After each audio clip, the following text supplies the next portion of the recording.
بسم الله الرحمن الرحيم. Siap. Pak Teguh, udah bisa siap on streaming Pakai Pak Zoom Teguh? mereka ini. Pakai Zoom. Insya Allah siap. Baik. Abu Sapa. Abu Sapa tolong dinaikkan itunya partisipannya. Partisipannya dinaikkan. Belum masuk. Sudah 100. Oh, tape. Ya. Nanti saya buka dulu ya Pak Teguh. Atau saya tambah dulu deh. Masya Allah, ada satu laler ini yang ada di kamera, tahu. Ini yang gangguin kita terus.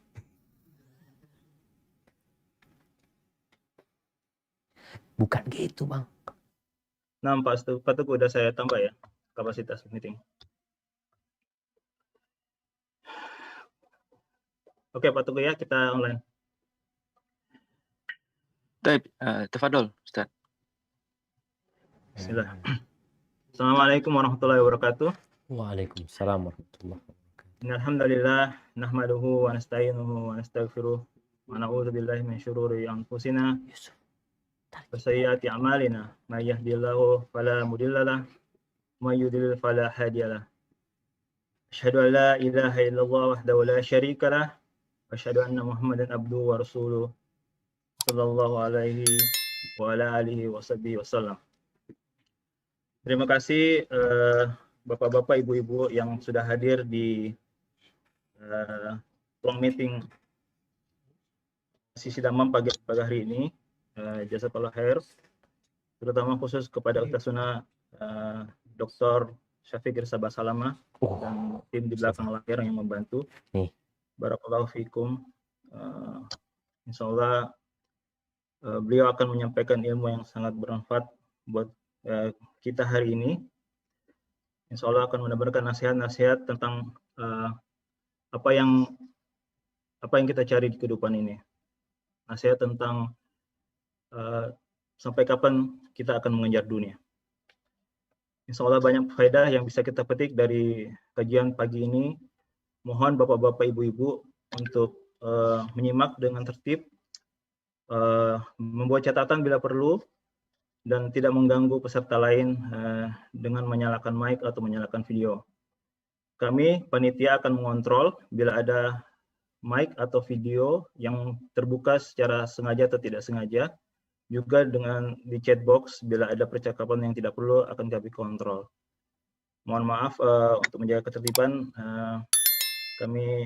kami moderasi mic dan videonya. Insya Allah Ustadz akan menyampaikan materi selama 1 jam dan setelah nanti ada tanya jawab 30 menit. Silakan bapak-bapak, ibu-ibu yang ingin bertanya bisa mengajukan secara langsung dengan terlebih dahulu mengangkat tangan atau raise hand, atau juga bisa menyampaikan lewat tulisan di chat box. Nanti kami akan moderasi. Saya rasa itu aja bapak-bapak, ibu-ibu. Silakan Ustadz, tafadhol. Jazakumullah khairan. Assalamualaikum warahmatullahi wabarakatuh. Alhamdulillah, segala puji bagi Allah. Alladzi bi ni'matihi tatimmus shalihat.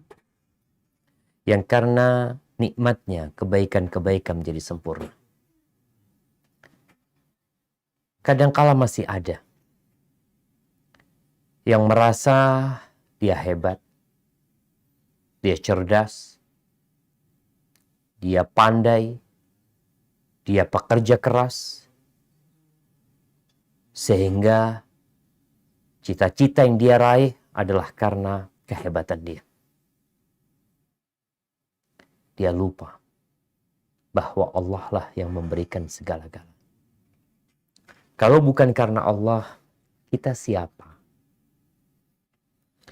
Allahumma salli wa sallim wa zid wa barik wa an'im ala sayyidina wa maulana Muhammadin wa ala alihi wa ashabihi ajma'in. Ya Allah, semoga salawat dan salam senantiasa Engkau curahkan untuk hamba kekasih-Mu, untuk baginda Nabi kita Muhammad alaihi salatu wassalam, untuk keluarga beliau, untuk istri-istri beliau, untuk putra-putri beliau, dan untuk seluruh sahabat Nabi.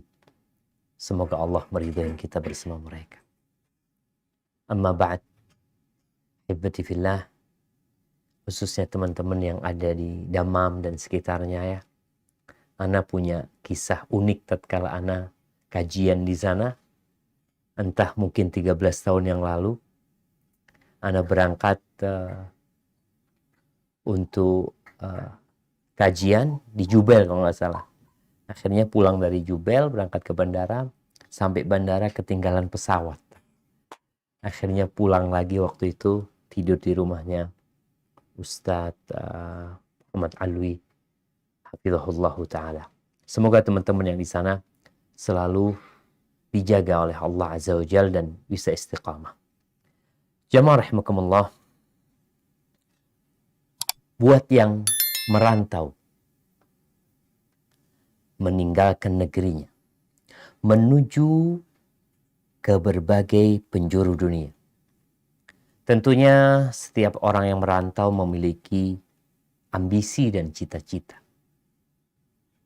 Ada visi dan misi mereka. Kenapa mereka rela meninggalkan keluarga? Atau kalau keluarganya dibawa, kenapa dia rela meninggalkan negerinya? Meninggalkan kedua orang tuanya? Meninggalkan tanah kelahirannya? Pasti ada sesuatu yang kuat yang mendorong dia untuk melakukan itu. Misi dan visi seseorang itu menjadi sumber dari semua yang dilakukan oleh manusia. Terus kenapa teman-teman merantau? Untuk apa? Ada yang duniawi, untuk mencari dunia. Artinya pandangan dia dalam kehidupan ini untuk dunia aja. Dia bekerja, sebagian perantau itu berangkat untuk cari modal aja. Pulang, dapat modal, usaha. Ada yang cuma ingin punya rumah. Boleh aja. Ada yang duniawi untuk mencari akhirat. Iya, dia mau cari uang, benar. Kalau dikatakan kenapa engkau bekerja? Ya, butuh ongkos dalam kehidupan ini. Aku ingin berangkat umroh. Aku ingin berangkat haji. Aku ingin bisa bangun masjid, bangun sekolahan. Ada keinginan-keinginan akhirat sebenarnya. Tapi dia mau cari dunia untuk kepentingan akhirat dia. Ada juga yang menuntut ilmu. Tapi untuk dunia juga. Merantau untuk menuntut ilmu untuk dunia. Namun ada yang menuntut ilmu juga tapi untuk akhirat dia. Ahibati fillah, Rasulullah sallallahu alaihi wasallam seringkali berdoa di majlis untuk para sahabat. Apa yang beliau pinta?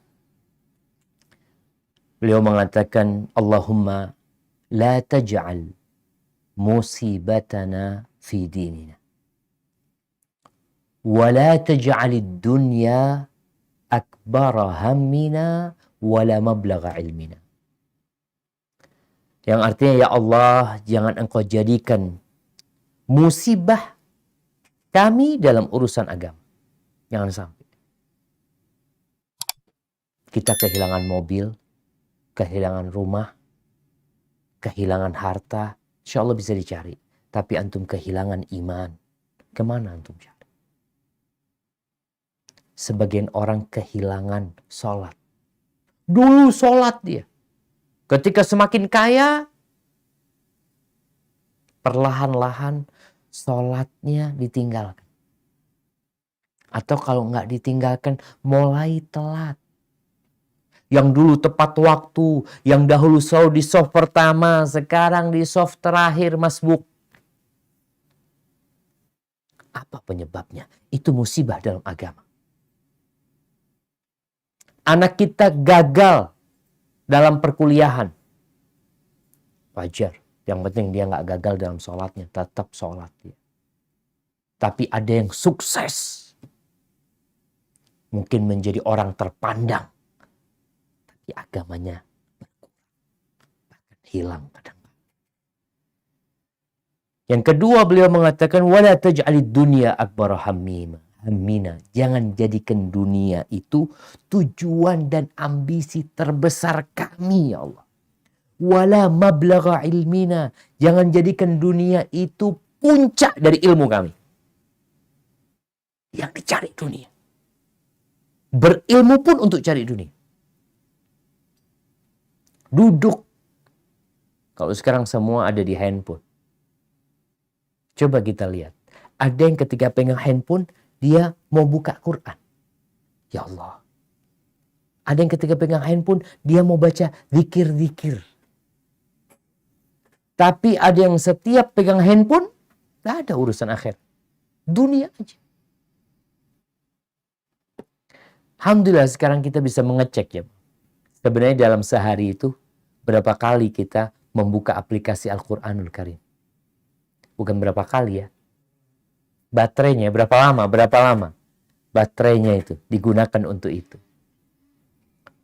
Dan itu insya Allah dapat menjadi alat kontrol kita. Kalau antum mau tidur malam, antum buka baterai itu. Antum lihat, buat apa aja kan seharian. Orang itu takut handphonenya mati sekarang, subhanallah. Takut. Semua sarana dibikin oleh manusia supaya handphone itu tidak mati. Kenapa vendor-vendor besar ini yang menyediakan baterai, ya, mereka mengatakan ini lebih kuat lagi, bisa sepekan mungkin, nggak dicas ya, kayaknya belum ada sekarang. Dulu ada handphone yang jadul itu bisa sepekan, 2 pekan masih hidup. Tapi sekarang ya ambisi manusia yang menyebabkan baterainya boros. Maka coba antum malam hari membuka handphone di bagian baterai. Antum kalau bisa ada perubahan. Kalau dilihat hari ini ya Allah, nggak ada Quran yang buka hari ini. Gimana? Buka antum. Paling tidak sama lah kalau bicara dunia sama akhirat, kalau bisa bareng lah. Ahibatifillah, kita termasuk yang di mana ya antum sendiri yang bisa menghukumi diri kita. Kadang-kala kita ngelihat orang, oh fulan ini duniawi, belum tentu. Kadang-kala kita melihat dia kaya raya, rumahnya, mobilnya. Antum berpikir duniawi, belum tentu. Bisa jadi yang tukang becak lebih duniawi daripada yang kaya raya. Karena ini bicara hati. Kalau bicara harta, ya ada yang kaya, ada yang miskin. Ada orang kaya ambisinya akhirat, ada orang miskin ambisinya duniawi. Dan sebaliknya. Haibati fillah, Rasulullah sallallahu alaihi wasallam mengabarkan kepada para sahabat bagaimana sih pemburu dunia itu yang mengejar dunia terus sehingga lupa dengan akhirat. Subhanallah, ini hadis riwayatkan oleh Imam Al-Baihaqi dari Abu Hurairah radhiyallahu anhu dari Nabi alaihi salatu wassalam. Beliau bersabda, Innallaha yubghidu kulla ja'wariyin jawab sakhabin bil aswa jifatin bil lail himarin bin nahar alimin bi amri dunya jahilin bi amril akhir. Allah jemaah, lama anak gak baca hadis ini. Tapi ketika anak dipersiapkan untuk mempersiapkan diri untuk kajian hari ini, anak kok ketemu lagi sama ini hadis. Yang artinya, Innallah, sesungguhnya Allah membenci semua orang yang berkata keras, kasar, sombong. Orang yang rakus namun pelit. Rakus, cari duit terus dia. Cari harta. Dan dia pelit. Entah mau dibuat apa itu harta sama dia. Sakhabin bil aswaq. Orang yang bersuara gaduh di pasar. Ya. Ngapain suara gaduh di pasar? Teriak-teriak, jualan ini, itu, macam-macam. Apa kata Nabi SAW? Subhanallah, ini gambaran yang benar-benar perlu kita renungkan bersama. Jifatin billail. Kalau malam hari kayak bangkai. Tidur kayak bangkai.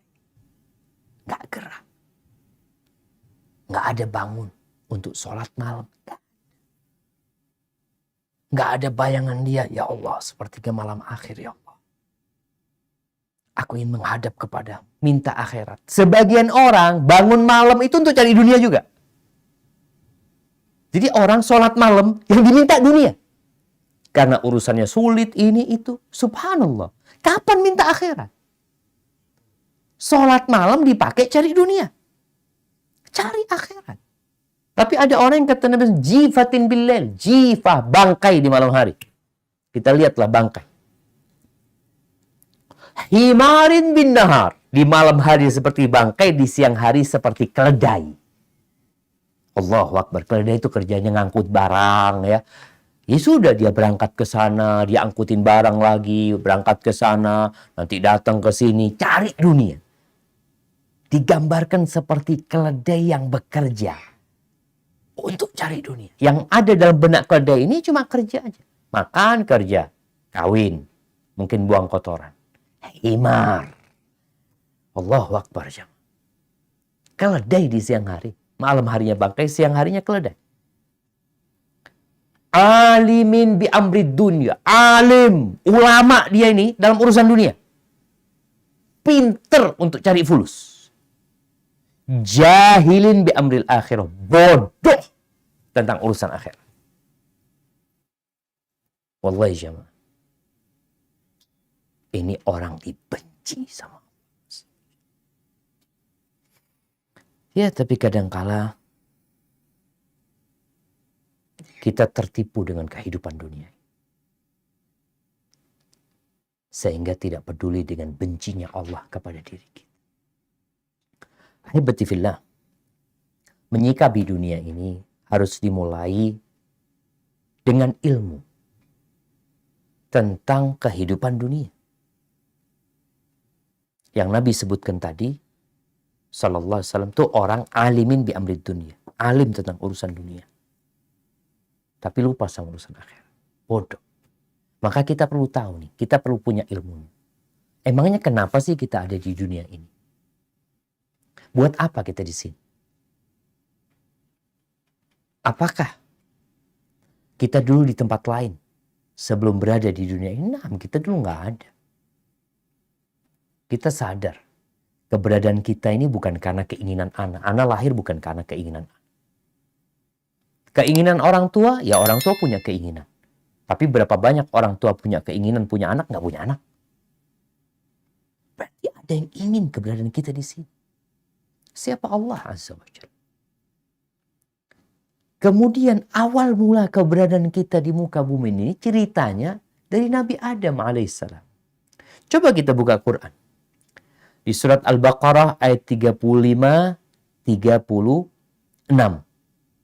Cerita keberadaan manusia di muka bumi ini. Yang dimulai dengan diturunkannya Nabi Adam alaihissalam. Nah, silakan dibaca. Barakallahu fiik.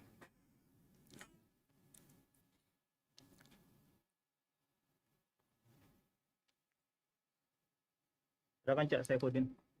أعوذ بالله من الشيطان الرجيم وقلنا يا آدم اسكن أنت وزوجك الجنة وكلا منها رغدا حيث شئتما ولا تقربا هذه الشجرة فتكونا من الظالمين فأزلهما الشيطان عنها فأخرجهما مما كان فيه وقلنا اهبطوا بعضكم لبعض عدو ولكم في الأرض مستقر ومتاع إلى حين.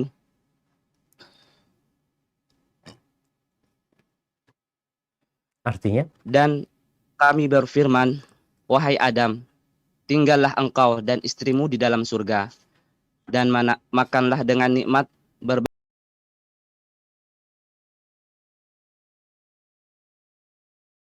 berbagai makanan yang ada di sana sesukamu. Tetapi janganlah kamu dekati pohon ini, nanti kamu termasuk orang-orang yang zalim. Lalu setan menggelincirkan keduanya dari surga, sehingga keduanya dikeluarkan dari segala kenikmatan ketika keduanya di sana di surga, dan kami berfirman, turunlah kalian, sebagian kalian menjadi musuh bagi yang lain, dan bagi kalian ada tempat tinggal dan kesenangan di bumi sampai waktu yang ditentukan. Subhanallah. Kita punya waktu terbatas di muka bumi.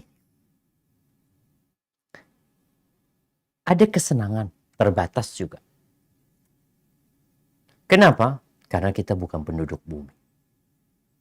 Nabi Adam dan Hawa diturunkan bersama syaitan. Dan Allah ingatkan, hati-hati sama syaitan. Musuh kalian.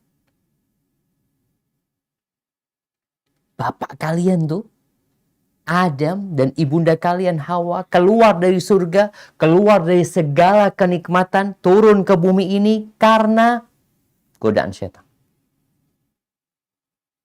Maka jangan sampai kita juga mau digodain sama syaitan. Udah dikasih tahu syaitan itu musuh. Namun dunia ini menggoda.